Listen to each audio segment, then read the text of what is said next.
Hey you guys, my name is Dara. This is Dear Hallmark. Okay, so we have a clumsy woman, a better ex-husband, and a handsome chef who don't know the word boundaries. Okay, that, my friends, is Crashing Through the Snow that premiered this past Saturday on Hallmark Channel for Christmas in July. I've got notes. Okay. First, I had to watch this movie twice because if you don't watch it from the beginning, it can get kind of confusing because of all the relationships between the main characters. So we have Maggie Collins, who's a graphic designer out of Austin, and she has two girls, Mia and Sophie. Mia, I think, is the one who is like the preteen. She's about to turn 13, wants to get her ears pierced, but her mom's not going to let her get her ears pierced until she turns 13 because her mom did it. Then we have Sophie, who's just a cute little pudding. You just want pictures, you know what I'm saying? And so Maggie's ex-husband, Jeff, we are going to talk about him later. He has a girlfriend. We're going to talk about that later. Named Kate. We're going to talk about her later. And Kate is all like foaming at the mouth and throwing up butterflies because she's excited to spend her first Christmas with Jeff's girls. Now, while this is Kate's first Christmas with Jeff's girls, this will be Maggie's first Christmas without the girls. Kate finds that out, right? And so she invites Maggie to come with Jeff, her, and the girls to Aspen, to her father's estate. Darling. Darling. First, we have Aspen. That's already one of my goals on my list. Then we have a chalet, an estate in Aspen. And shout out to her father. The dude who plays Ted Reynolds, who's Kate's father, is the same guy who played like the Santa character in one of my favorite Lifetime Christmas movies ever, Snowed in Christmas, starring Andrew Walker and Bethany Lynn. Y'all, if y'all haven't seen that, it's on Amazon Prime. Buy it. I don't care. This isn't a rent for free. This isn't a Netflix and chill. You need to buy it because the movie is that good. We also have my girl Tasha Smith in it. Now, mind you, it is a complete Windows ad. You know Windows sponsored that movie. All of the tech is Microsoft. So do not be alarmed. Don't feel accosted by all of the Microsoft technology you see in the movie. That movie it's my favorite. I have 3 movies that I watch every Christmas just as a personal tradition to myself. And one of those, that movie is one of them. I digress. And we're back, yes? So we get to the estate and Maggie is taken aback because she didn't realize the grandeur that the estate holds.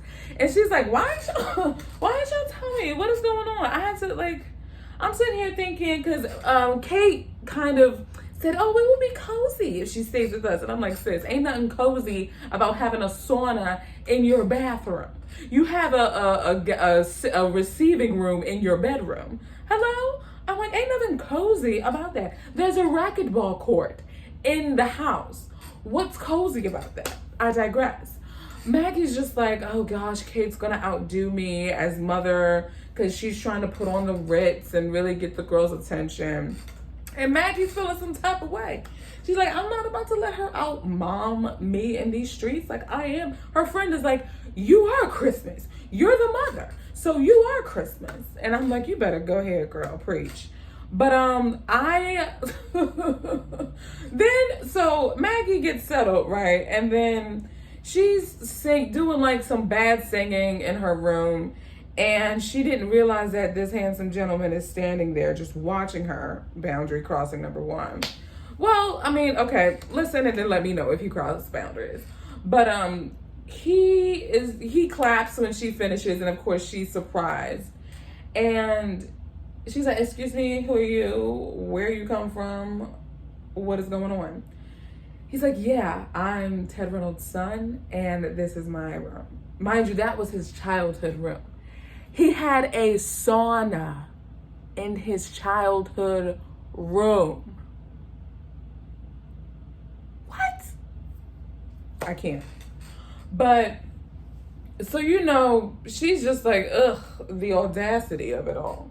And the intensity with which they look at each other almost rivaled the intensity of which Victoria and Jacques looked at each other in Pen Pal. I mean, the googly eyes were just full of 4th of July sparks. As Ted said, the sparks could light up a Christmas tree. I mean, done. But it was, y'all, that's the premise. So the rest of the premise is her trying to win Christmas from her kids. And then Ted ends up proposing to the girlfriend, but Mia runs out, and it's all this other stuff, whatever. Here's the thing. I got some talking points. So there's Kate has this whole itinerary for while they're in Aspen, that's laminated and has like a ring that you can get from a 3-ring binder, and she has it attached to it, which I think is the most cutest thing. And there's this thing on there called the Nutcracker Tea. I want to either host or go to a Nutcracker Tea. I think that is the most darling thing to do around the holidays. I really do. I really do. And can we talk about the writing in this movie? Now, mind you, a little bit was just like, all right, y'all are trying to be too in the know and too modern. It's like, we get it. You guys know what TikTok and Instagram are.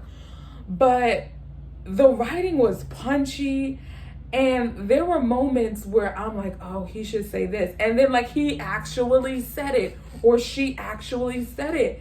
And I was like, the writing was so refreshing and new, and I really appreciated it with this movie. Okay, let's talk about Jeff. All right, so there was no chemistry. You couldn't find it with a microscope or a magnifying glass. The chemistry between Jeff and Kate, Maggie's ex-husband and his new girlfriend. You couldn't find it with an electron microscope. Do you hear me? Same could go for Jeff. I mean, granted, they are divorced, so like there shouldn't be chemistry, but still, it's like, I couldn't even see the two of them together. Is it just me? I'm like, I couldn't see it. But let me tell you, sir, who played Jeff. You acted your behind off during that scene where they came back from Christmas tree hunting in the forest. And you had the audacity, the unmitigated gall to step to her the way you did and talk to her the way you did. I watched this movie twice, and I still felt stuff in my gut reacting. Hello? I said the audacity. I literally have here the audacity of the husband to talk to her that way. And I was so crushed that Sam, the brother, wasn't there to like fight for her. Oh, I would have loved to see them. I know they wouldn't have fought because Hallmark don't do the fisticuffs, but you know. I would have loved to have seen a verbal Mortal Kombat of something. That would have been spicy. A little verbal racquetball match or something. But I was like, let me tell you why he was mad though. So he was mad because Kate had planned for the girls to go snow tubing, but Sam hijacked the entire plan because he wants to help Maggie kind of win Christmas for her girls, since she's helping him with a pitch deck as a graphic designer for an important meeting that he has coming up. So he kind of hijacked the morning and took Maggie and the girls helicoptering to a forest to get this Christmas tree.